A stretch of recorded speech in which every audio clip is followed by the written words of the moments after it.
quand on s'est installé, on avait envie d'avoir des pratiques plus en accord avec la prise en compte de l'environnement. Il y avait déjà quand même plein de problèmes de qualité de l'eau qui étaient largement connus en Bretagne et du coup on ne voulait pas y participer par nos pratiques agricoles. Notre activité principale c'est élevage de bovins viande, enfin de vaches allaitantes, sur un système herbagé avec une activité assez marginale d'accueil à la ferme.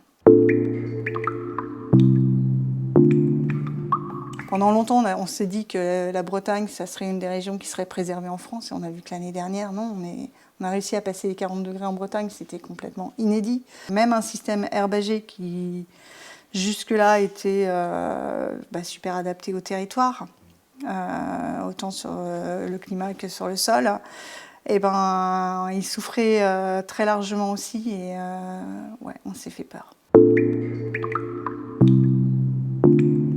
Avant de penser retenue collinaire, il faut déjà penser sobriété. Après, à la Confédération paysanne, on n'est pas contre l'irrigation, mais par contre, on pense que l'irrigation, ça doit être pour une agriculture qu'on a définie au départ. C'est pas une agriculture d'exportation, à mon avis, ça ne doit pas du tout être prioritaire pour utiliser de l'eau qui se raréfie, quoi. Donc, pour la consommation humaine locale en priorité, pour l'abreuvement des animaux. Et après, s'il n'y a plus d'eau, il y a des choses qu'on arrêtera, quoi. On pense qu'une agriculture qui tient la route, c'est de la polyculture élevage. Donc remettre de l'élevage un peu partout, hein, pas tout l'élevage en Bretagne et pas du tout d'élevage dans d'autres régions consacrées aux céréales comme ça se fait aujourd'hui, puisque dans les deux cas, en fait, ça pose des problèmes. Chez nous, trop de déjections, problème de pollution de l'eau. Ailleurs, pas assez de matière organique, du coup, utilisation abusive d'engrais. Donc il faut repenser l'agriculture, une agriculture du coup beaucoup plus équilibrée, de la polyculture élevage partout, quoi. Et quand on a du coup des prairies permanentes dans un bocage, du coup on va avoir de la matière organique dans le sol. On va aussi permettre faire des espèces de microclimats qui vont faire qu'il y aura de l'eau dans ces endroits-là. Donc il faut remettre de l'élevage, de l'élevage herbagé, de l'élevage avec des haies.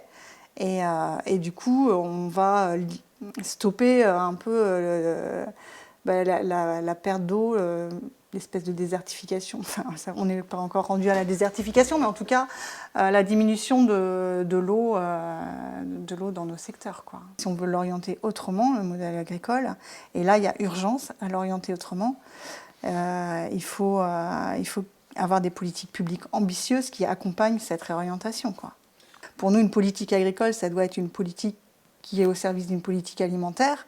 Et aujourd'hui, la politique agricole, elle est au service d'une politique économique de croissance. On voit dans certaines régions des fermes énormes en production de céréales qui vont irriguer pour maintenir leur potentiel de production, quoi. Enfin, en Poitou-Charentes, c'est le cas. Si la PAC n'était pas derrière, les fermes ne seraient pas aussi grandes et du coup, il n'y aurait pas cette nécessité de continuer à soutenir un modèle agricole qui se remet pas en cause. C'est pas sur le terrain qu'il y a le blocage, c'est dans l'agroalimentaire, dans la fabrication des engrais, dans la fabrication du matériel et tout ça. Enfin, tous les gens qui vivent de ce système-là, bien plus que nous. Nous, en fait, la plupart des gens, ils vivent difficilement de leur boulot. Donc, si on leur dit « vous pouvez faire autrement, vous gagnerez votre vie », pourquoi ils diraient non, quoi. Non, il demande à tous les secteurs d'activité, sauf l'agriculture, de réduire sa consommation d'eau. Non, ça ne peut pas du tout nous convenir. Ça va être un peu long, parce qu'aujourd'hui on a une exigence de productivité pour nous gagner notre vie, qui fait qu'il y a plein de fermes qui ne peuvent pas du jour au lendemain se passer de pesticides. Après, on est aussi plein de fermes à savoir se passer de pesticides. Enfin, nous, ça fait plus de 20 ans qu'on est en bio. Après, ce qu'on attend, nous, là, c'est du coup que déjà les plus dangereux, ils soient immédiatement arrêtés.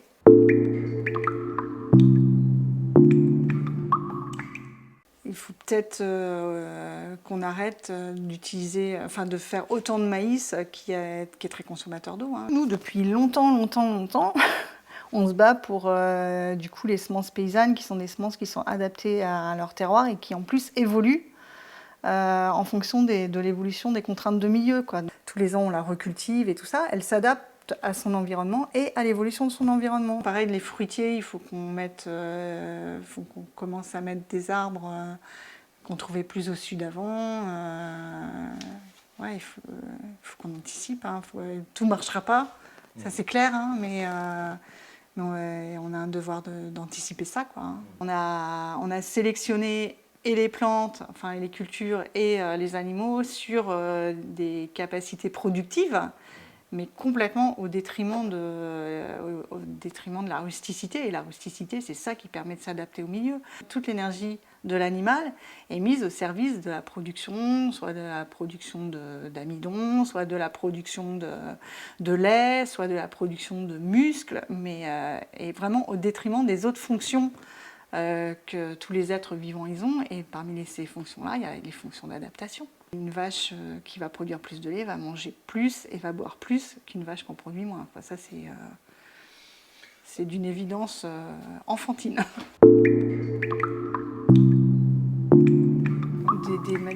Des manifs, on en fait depuis très longtemps et la proportion de jeunes augmente vraiment considérablement. Très considérablement, et c'est ça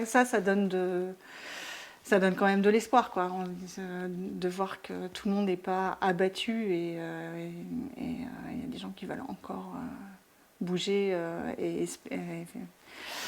enfin, donner de leur temps, donner de leur énergie pour se battre pour un avenir meilleur, en fait.